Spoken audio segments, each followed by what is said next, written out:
All right, we got quick one here. Try to make this quick. Why why I think running is the best winter training for cyclists. Now I mentioned this in other videos, probably some of the first videos I've made. Why you should incorporate running into your training, especially if you're a cyclist. Um, Reason being one, just switches it up. Cycling gets monotonous, especially if you're on the same, you ride the same roads, or you're training inside because of weather, or can't go out, whatever reason. So the monotony, it's broken up with running. Secondly, when you're cycling, you're overusing certain muscles, and so the muscles you overuse, obviously they get stronger, but the surrounding muscles that don't get used get weaker. So that's why a lot of times injuries happen, because one muscle is too strong and then the muscles around it are weak. So that's why injuries happen. So cycling trains different muscles. What I like about cycling the most is that it helps with posture. I felt, especially cycling, you're hunched over a lot.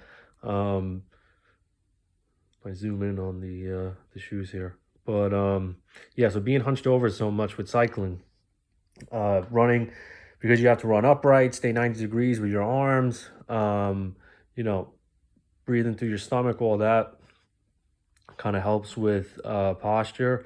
Um, Third reason, running more than anything is probably, in my opinion, the truest test of leg strength and leg endurance.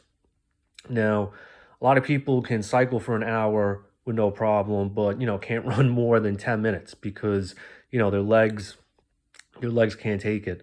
So you'll see what weaknesses you have in your legs just by running and seeing what hurts. Whatever hurts, those are your weaknesses. So hamstrings, glutes, ankles and feet, especially. A lot of people don't know that. Ankle and feet are very important with running. A lot of people have stiff, tight, weak ankles and feet.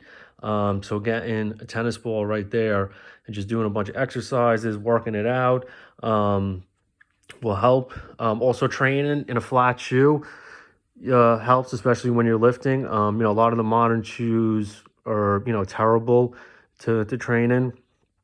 Now, I use I use trail running shoes because I just find them more comfortable. Even though I don't run on trails, I run on the road. But these are Salmon, um, Swedish company, exoskeleton model. Really nice, really light. Um, just the right amount of everything. Honestly, I didn't really like a lot of the road running shoes.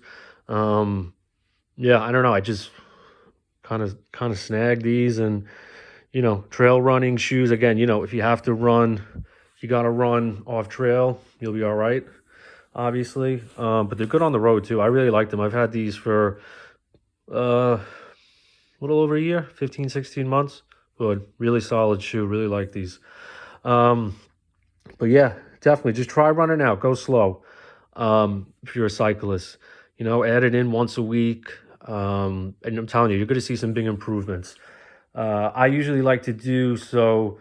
I'm not going to sit here and say I run all the time. I don't. I'll have periods more in the nicer weather, especially the summer. I'll try and bike for 90 minutes and then run for 30. So I maintain that almost not the whole summer, probably about 6, 7 weeks of doing it consistently. Yeah. So I like to run. Again, I'm not looking to be a marathon runner, although at some point I do want to try it just to do it once, see if I can do it. Well, I know I can do it, and that's not, I guess that sounds like a flex, but yeah, I know I'll be able to run a marathon. Um, but yeah, get out there, keep it light, keep it crisp, wavy.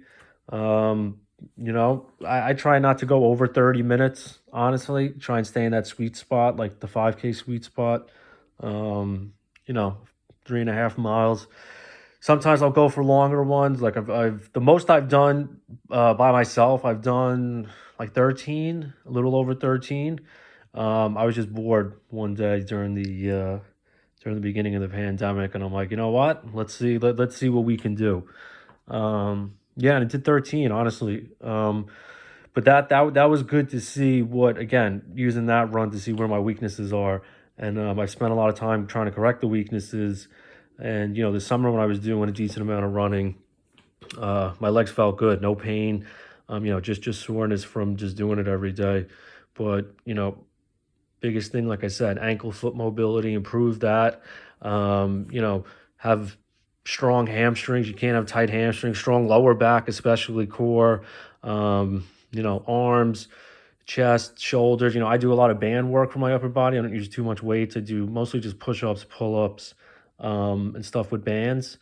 For running, cycling, that's probably the best bet, honestly.